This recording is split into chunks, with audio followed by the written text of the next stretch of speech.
Muy bien. Buenas tardes a todos. Mi nombre es Marco Antonio Cano Sánchez, soy ingeniero bioquímico.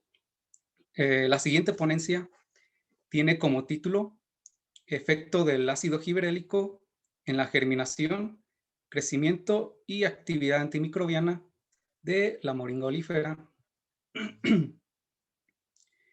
El objetivo de este estudio fue evaluar el efecto que tiene el ácido gibberélico sobre la germinación, crecimiento y actividad antimicrobiana de los extractos obtenidos a partir de las hojas de la moringa olífera. A manera de introducción, las plantas han sido de gran importancia para el ser humano.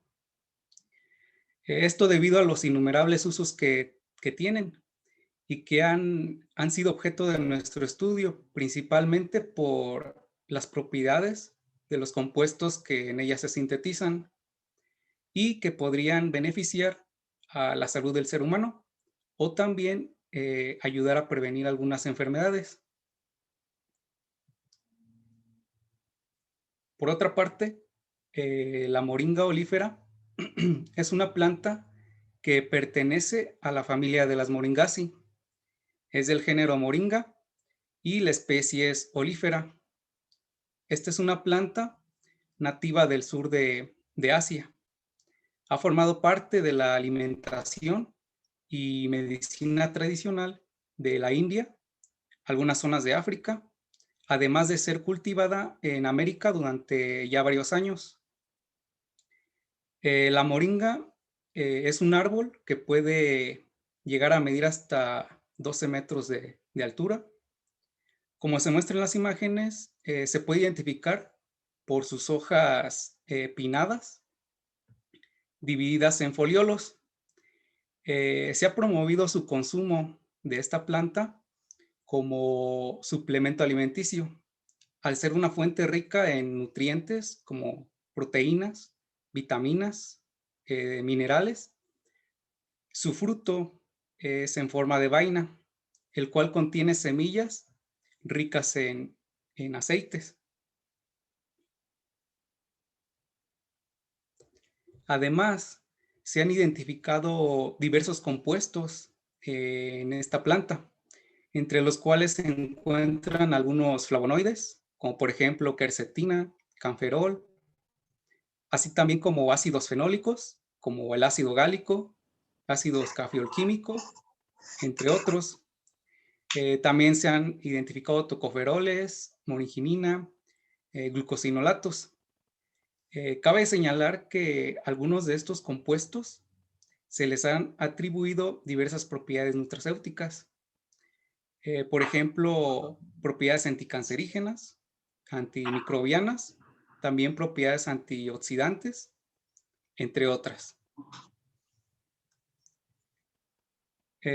Por otro lado, las gibberelinas son un grupo de moléculas diterpenoides cuya estructura química está basada en el engibrelano. Actualmente se conocen más de 100 gibberelinas.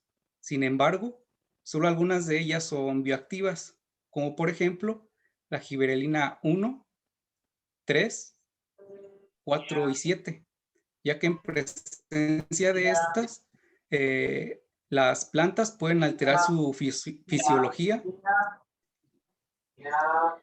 Las formas bioactivas se caracterizan por ser gibberelinas de 19 carbonos. Suelen tener un grupo hidroxilo en el carbono número 3, un grupo carboxilo en el carbono número 6 y forman una lactona entre el carbono número 4 y el 10. Básicamente las gibberelinas son fitohormonas que promueven el crecimiento y pueden participar junto con otras hormonas como por ejemplo ácido jasmónico, etileno, ácido abscísico, entre otras. Las gibberelinas se encuentran en varias partes de las plantas, como por ejemplo en brotes, raíces, también en hojas, flores, semillas. Además, estas pueden transportarse entre células, tejidos y órganos.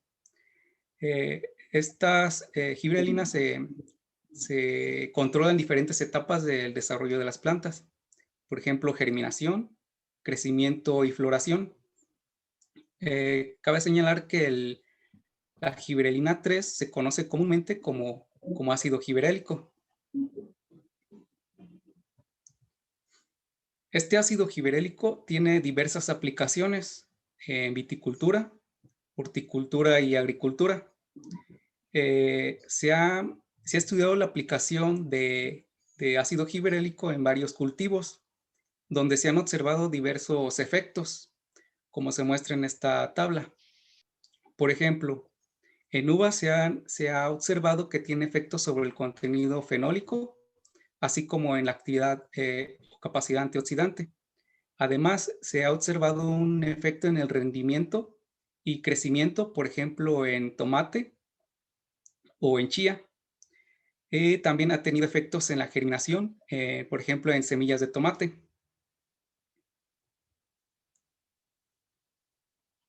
En cuanto a la metodología, en esta investigación se desarrolló un diseño completamente al azar. Cabe señalar que cada unidad experimental fue una sola planta de moringa olífera.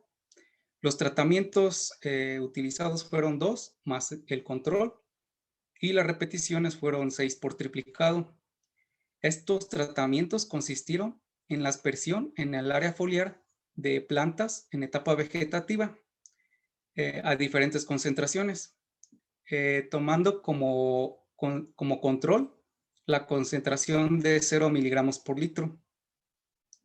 Las concentraciones de 25 y 50 miligramos por litro de ácido giberélico fueron el tratamiento 1 y tratamiento 2, respectivamente.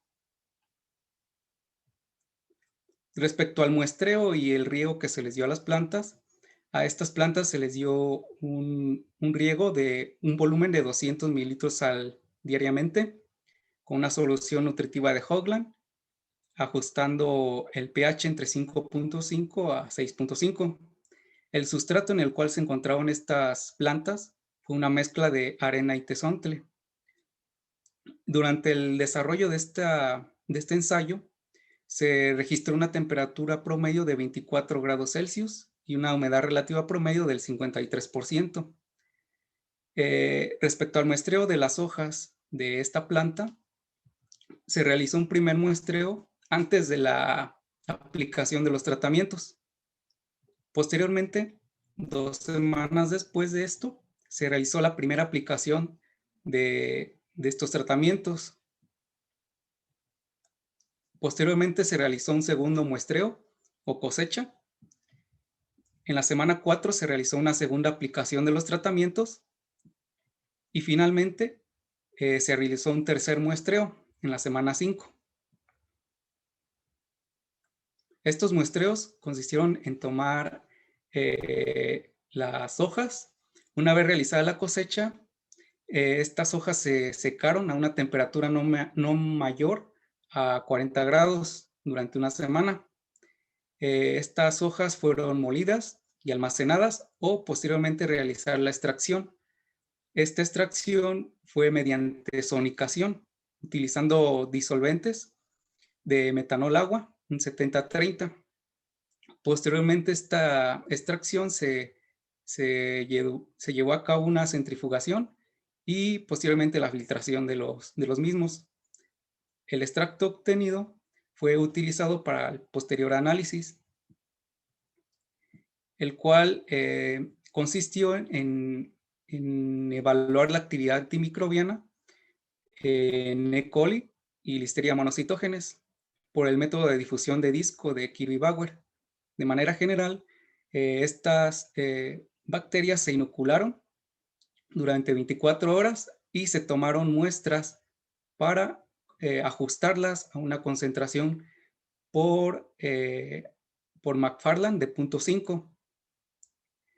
Posteriormente se utilizaron estas muestras para la inoculación en Agar Müller-Hinton, donde se colocaron discos, los cuales se les impregnó 50 microlitros del extracto previamente obtenido en cada uno de ellos. Finalmente se incubaron durante 24 horas y se llevó a cabo un análisis. Este análisis consistió en determinar el área y el diámetro de la zona de inhibición que presentaban los extractos mediante un análisis digital de imagen.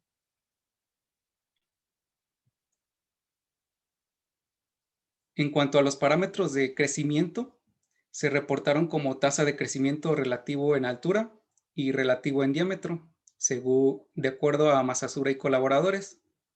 Este diámetro consistió en medirlo a partir de 1 centímetro por encima de la raíz y la altura se midió a partir de este punto hasta el meristema apical del tallo.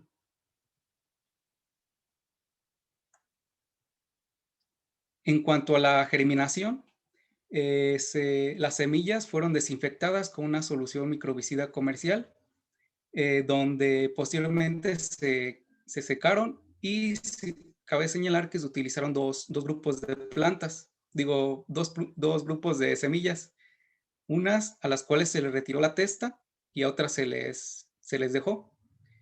Los tratamientos consistieron en sumergir estas semillas durante 24 horas utilizando las mismas concentraciones antes mencionadas de ácido giberélico. Una vez llevado a cabo esto, se colocaron en placas para llevarlas a una cámara de cultivo a una temperatura de 20 grados y un fotoperiodo de 16:8.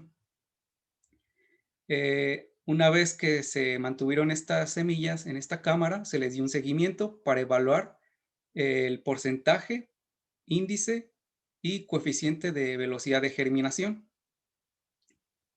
de acuerdo a su KIFO y colaboradores.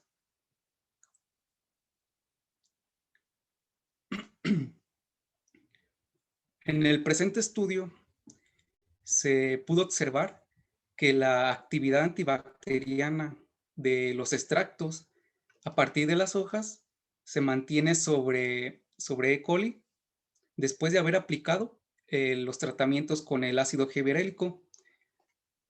Esto comparados con el control. Aparentemente el tratamiento 1 disminuye la actividad antimicrobiana después de la primera aplicación de estos tratamientos, es decir, cosecha 2. Sin embargo, no existe diferencia significativa respecto a la primer cosecha. Además, esta propiedad se mantiene después de una segunda aplicación, es decir, la cosecha 3, y donde aparentemente el tratamiento 2 no afecta las propiedades antibacterianas de los extractos al prevalecer en todas las cosechas. Cabe señalar que no se observó inhibición en las plantas control durante las cosechas 2 y 3. Además, estos valores fueron sometidos a un análisis de varianza con una prueba de Tukey con un nivel de significancia de 0.05. Respecto al efecto sobre Listeria monocitógenes, nuevamente el tratamiento 2 mantiene la propiedad antibacteriana de los extractos al observarse en todas las cosechas realizadas. No así con el tratamiento 1, que tras haber sometido las plantas a una primera aplicación, es decir, cosecha 2, disminuyó la capacidad de afectar el crecimiento de la listeria. Sin embargo, nuevamente se presenta después de una segunda aplicación, es decir, en la cosecha 3. En diversos estudios se ha demostrado las propiedades antibacterianas de la moringa olífera, tanto en extractos obtenidos a partir de semillas, así como en hojas. Estos resultados pueden estar relacionados con diversos compuestos fitoquímicos con propiedades bactericidas, como por ejemplo glucosinolatos o derivados de los ácidos hidroxicinámicos, entre otros. En las siguientes tablas se muestran parámetros de crecimiento de moringa realizado en dos grupos de plantas. Estos parámetros corresponden a las tasas de crecimiento en altura, así como en el diámetro del tallo, donde se puede observar que al someterse la moringa al ácido giberélico de forma foliar, Cuidado, existe despacio, diferencia despacio. significativa Y los patines. en la altura, tanto del tratamiento 1 como en el 2, respecto al control. Sin embargo, en el diámetro del tallo no muestra una diferencia significativa en sus valores para ambos grupos de plantas. Si bien la velocidad de crecimiento está relacionada con la concentración de macro y micronutrientes, así como de factores ambientales y la producción de fitohormonas, entre otras, en este caso el ácido giberélico lo que hace es estimular la elongación y división celular, viéndose reflejado en la altura de la moringa olífera. En esta otra tabla se muestra el efecto del ácido giberélico en la germinación de semillas con testa, donde aparentemente el tratamiento 2 favoreció lo que es el porcentaje, índice y coeficiente de velocidad de germinación, al observarse una diferencia significativa respecto al control y al tratamiento 1. En el otro ensayo con semillas sin testa se observó un comportamiento similar con el tratamiento 2, al presentarse una diferencia significativa respecto al control y al tratamiento 1. Diversos autores han reportado efectos del ácido giberélico en la germinación de algunos cultivos. Algunos autores reportan que aparentemente no afecta la germinación, pero en otros sí. Sin embargo, todo depende de encontrar la concentración adecuada para obtener los efectos que uno desee.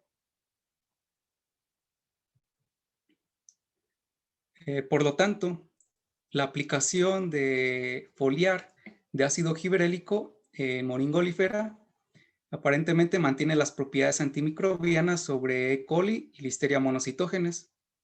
El uso de ácido giberélico incrementa también de forma significativa el crecimiento de estas plantas, y el tratamiento 2 fue el que causó un mayor efecto sobre la germinación de la moringa, tanto con testa como sin ella, por lo que se puede obtener una mayor cantidad de semillas germinadas y así evitar una mayor pérdida durante el proceso de germinación.